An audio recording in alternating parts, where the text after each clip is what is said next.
Hello friends, good morning and welcome back again in my YouTube channel Food Tech and Fact Check. And today we are going to discuss about the topic of the FSCI written examinations, particularly for the syllabus for food safety officers and the technical officers. And that topic is the food nutrition and food science.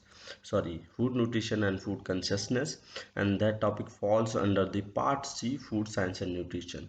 So before going further detail into this video, I just request all of you please like and subscribe my channel, and also share with your friends who are also doing the preparation for the FSI examination. It really will be very helpful for them for their preparation. So without delay, we now just discussing about the video, and today I'm going to discuss about the what is the food, and what is the food nutrition, and last I will discuss about the food consciousness. And in this food consciousness I will discuss about the definition of the food consciousness, and advantages of the food consciousness, and about how we can practice food consciousness, and what are the benefits to the environment, and to the sustainable environment from the food consciousness. So without look into the definition of the food.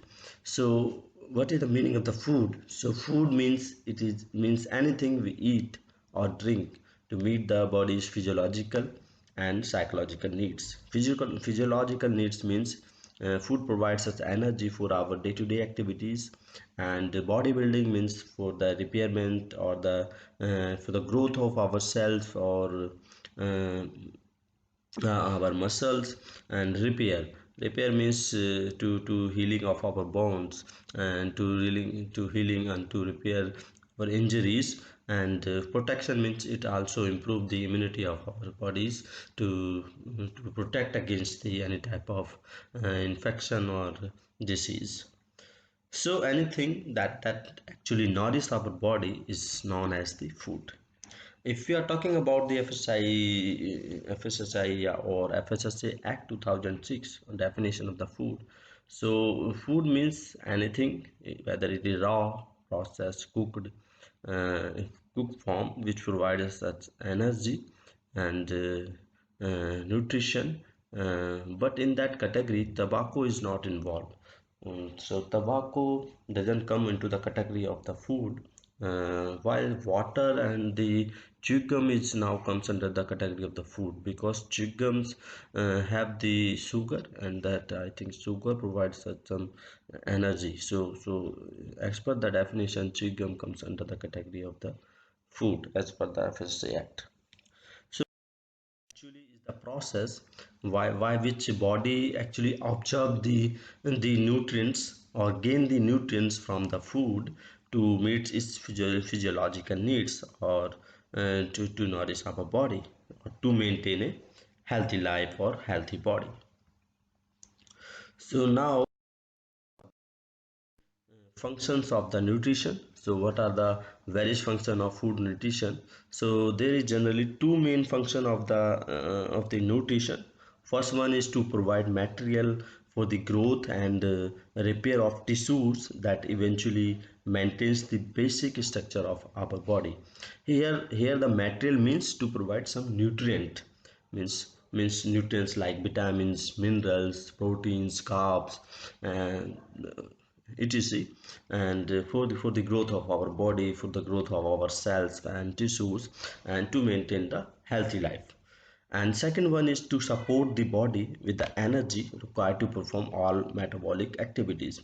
Energy in terms of the calorific values, we generally need the some amount of calories. It may be 2000 calorie, 3000, 4000 calories to perform our day-to-day activities like jogging, running, seeing, listening, watching, uh, chewing, drinking, eating.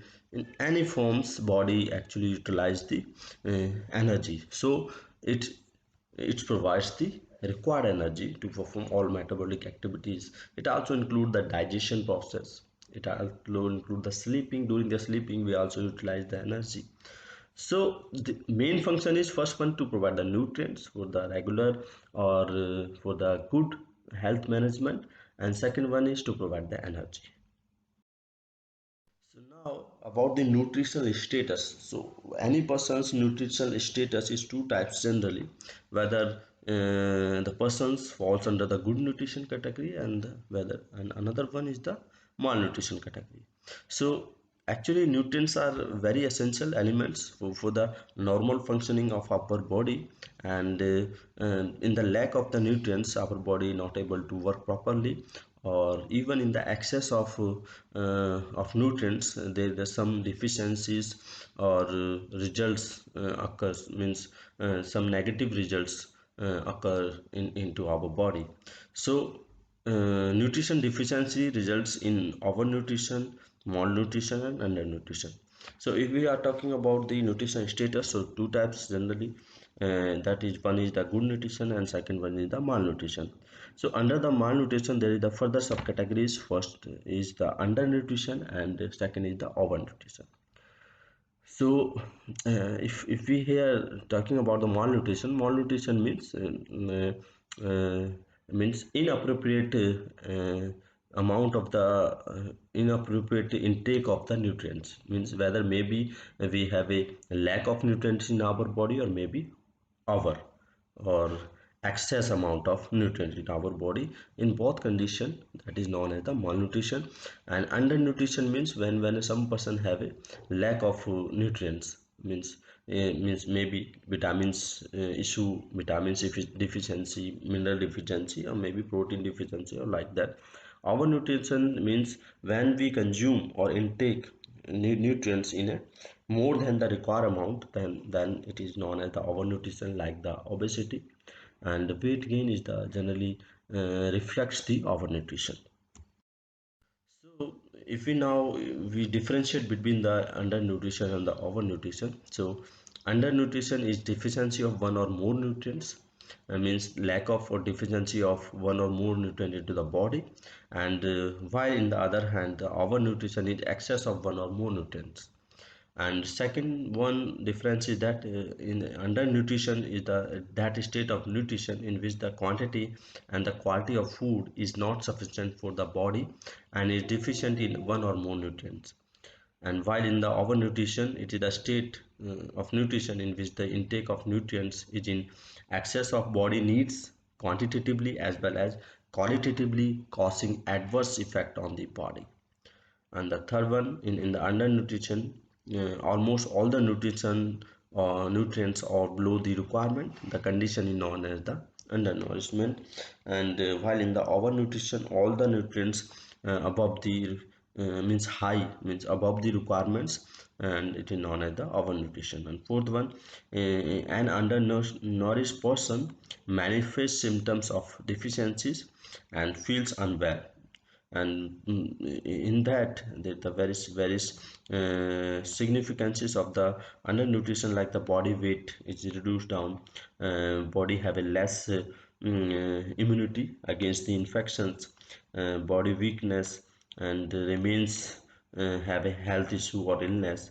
And some symptoms may be like the bones health, rickets into the children's, and the marasmus, that anemia in the children, that is the example of the undernutrition.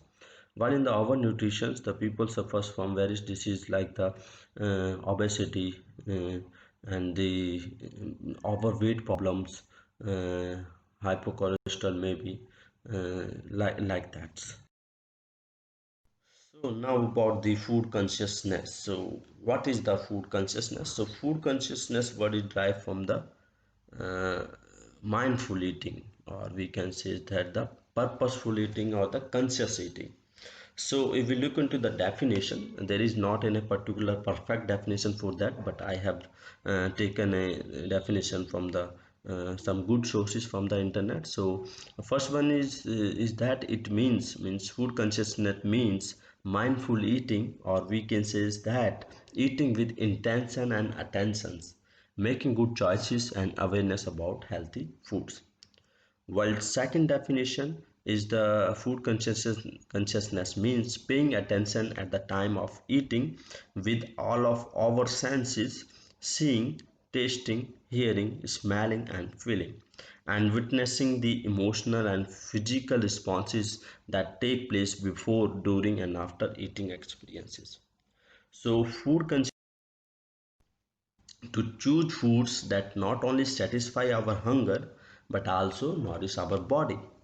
And conscious eating involves more food choices that are centered around the fruits and vegetables, whole grains, seeds, nuts and vegetable oils.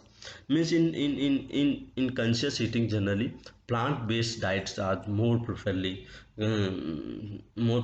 chosen or more preferably selected by a person. So now, what are the advantages of the food consciousness? So there is the various advantages or benefits to our health uh, of following the food consciousness, like it enhance enjoyment of our meal. Definitely, when we be paying attention to our food, so it's really, and we feel the taste flavor of that food, and it enhance the enjoyment of our meal. Second one, to it also reduce the overeating.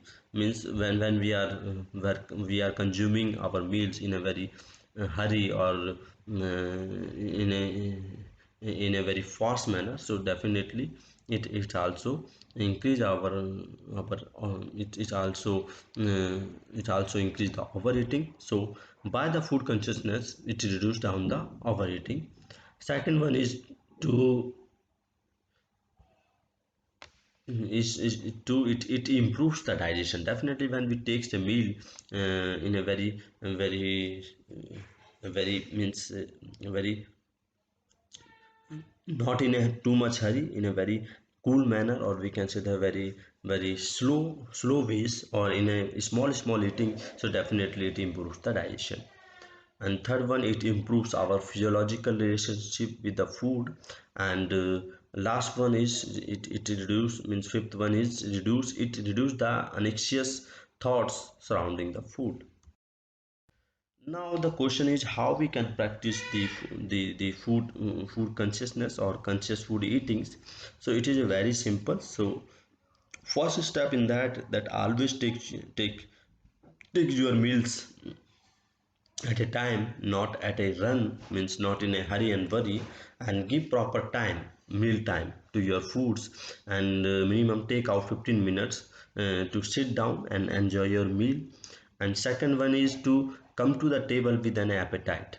Means don't come on the table and don't eat any food when you are too much hungry, because at that times in the when you are too much hungry, in that time, in that conditions, you eat whatever be in front of you, so it actually enhance the overeating process. So come on the table when you have a little bit eating, or little bit desire to take in a food. So come with the to the table with an appetite, but not when ravenously hungry.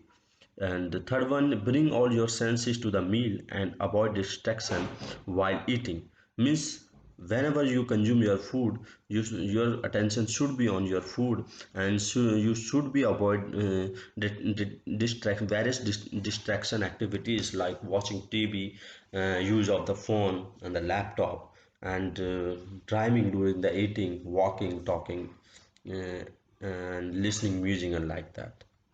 And fourth one, don't consume food in a standing position. Always consume your food with a proper sitting and with a proper attention. And sixth one is to don't overeat, means only eat until you feel 80% full. Don't try to eat until you you you over or until overeating. Only eat until you are 80%. And try to not eat after the dinner. Don't try to eat after the dinner. When you have dinner, after that don't eat anything. And Eighth one is to reduce portion size. Always try to take your food in a small proportions, and cut down the food portions that are actually unhealthy or that does not fit into the category of healthy food items, like eat one cookies instead of four cookies, and eat 1 by 4th parts of the gulab jamun or any sweets instead of full one piece. And there are the various initiatives that supports that particular line, that like that FSCI Eat Right campaigns, in that aaj se thoda kam is an initiative which supports that food consciousness. In that, the actors is actually telling us that we must consume the unhealthy items, means which is higher in fat, sugar and salt, is less. If we doing the reduce down slowly, definitely one day we will cut down whole that unhealthy items from our plates. And snacks healthy, always try to take snacks healthy items. It may be proteinous items, it may be snacks bars like peanuts, it may be whole grains, rice flakes, and puff rice flakes, and roasted pulses, roasted chana, like that. And buy fresh and seasonal fruits and vegetables. I always try to use or cook the fresh fruits, fresh vegetables, and always try to consume the seasonal fruits and vegetables. And drink plenty of water. Always try to drink minimum of water. And appreciate your food and thankful to God to provide us delicious healthy foods. Always appreciate the food and thank to your God that you have provided that very delicious and healthy food. That eat safe, eat healthy, and eat sustainably. Here, our motto not only eat safe and eat healthy, but also eat sustainably to maintain the environment sustainability, like that.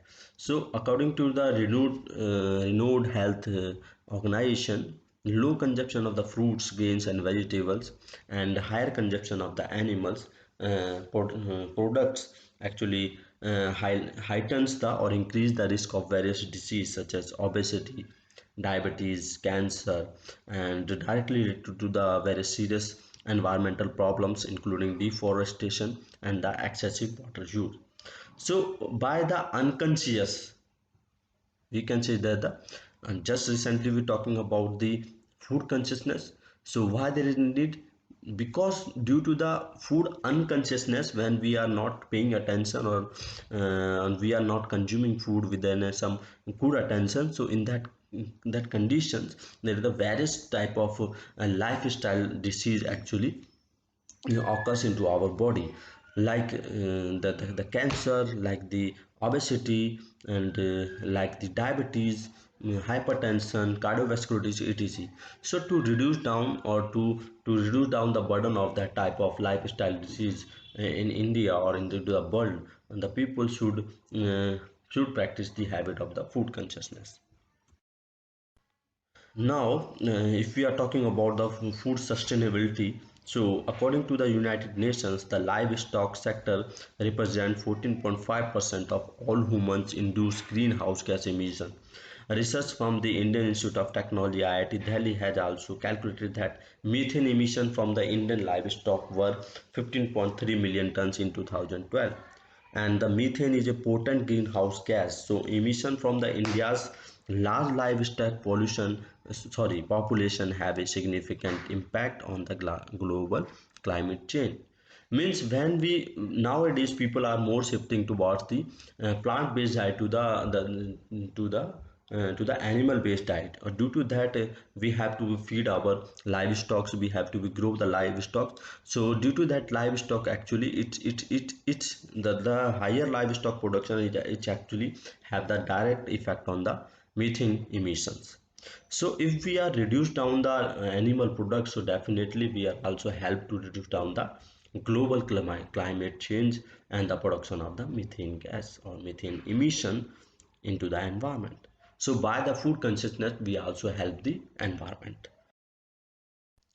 If we are talking about in the terms of the food, so our current system of the food production is very inefficient, and because lot of calories are being fed to the livestock instead of the directly to the humans.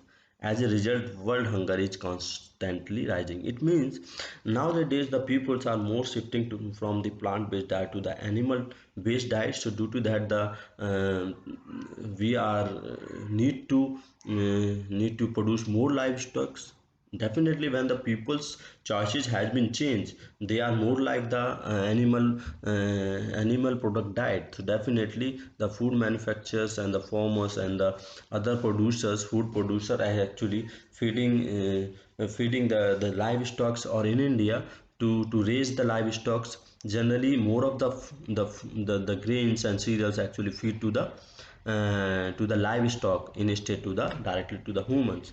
So that's not only increase the hunger but also reduce down the India's rank into the global food hunger index rating in 2019. So India ranks 102 out of the 119. So there are the various regions we should practice the food consciousness. First one is that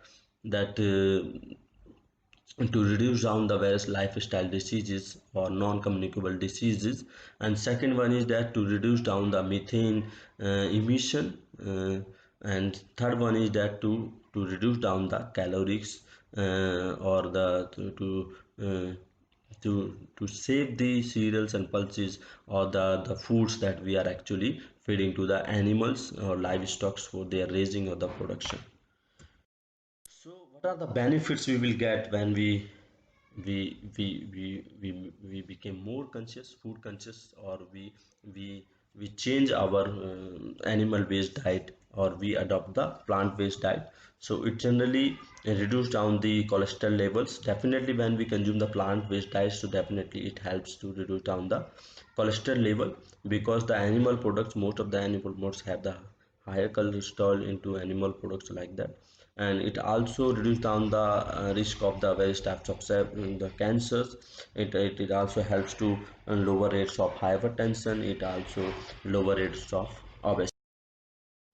And in the terms of the sustainability, it is definitely greenhouse gas emission will reduce down if we practice the food consciousness. When we it means we shift from the animal based diet to the plant based diet, in also reduce the impact on biodiversity. Definitely it also enhance the biodiversity diversity, and conserving water. Definitely there is a lot of wastage of water or lot of usage of water during the livestock raising or livestock production, and decreasing forest deforestation, and supporting fair forms of production. If in the terms of the world hunger, due to the food consciousness, it also stemming the rise of world hunger, and it also improved the India's ranks on the global hunger index. And we are able to using the resource efficiently, and instead of feeding the grains for the livestock, we must be feed the grains directly to the peoples, and help to feed it also help to feed 3.5 billion more peoples globally. Due to that, we are able to be feed 3.5 billion more peoples globally. So I hope friends that you will like my video, and if you like my video, please like and subscribe, and also sharing with your friends. And thank you.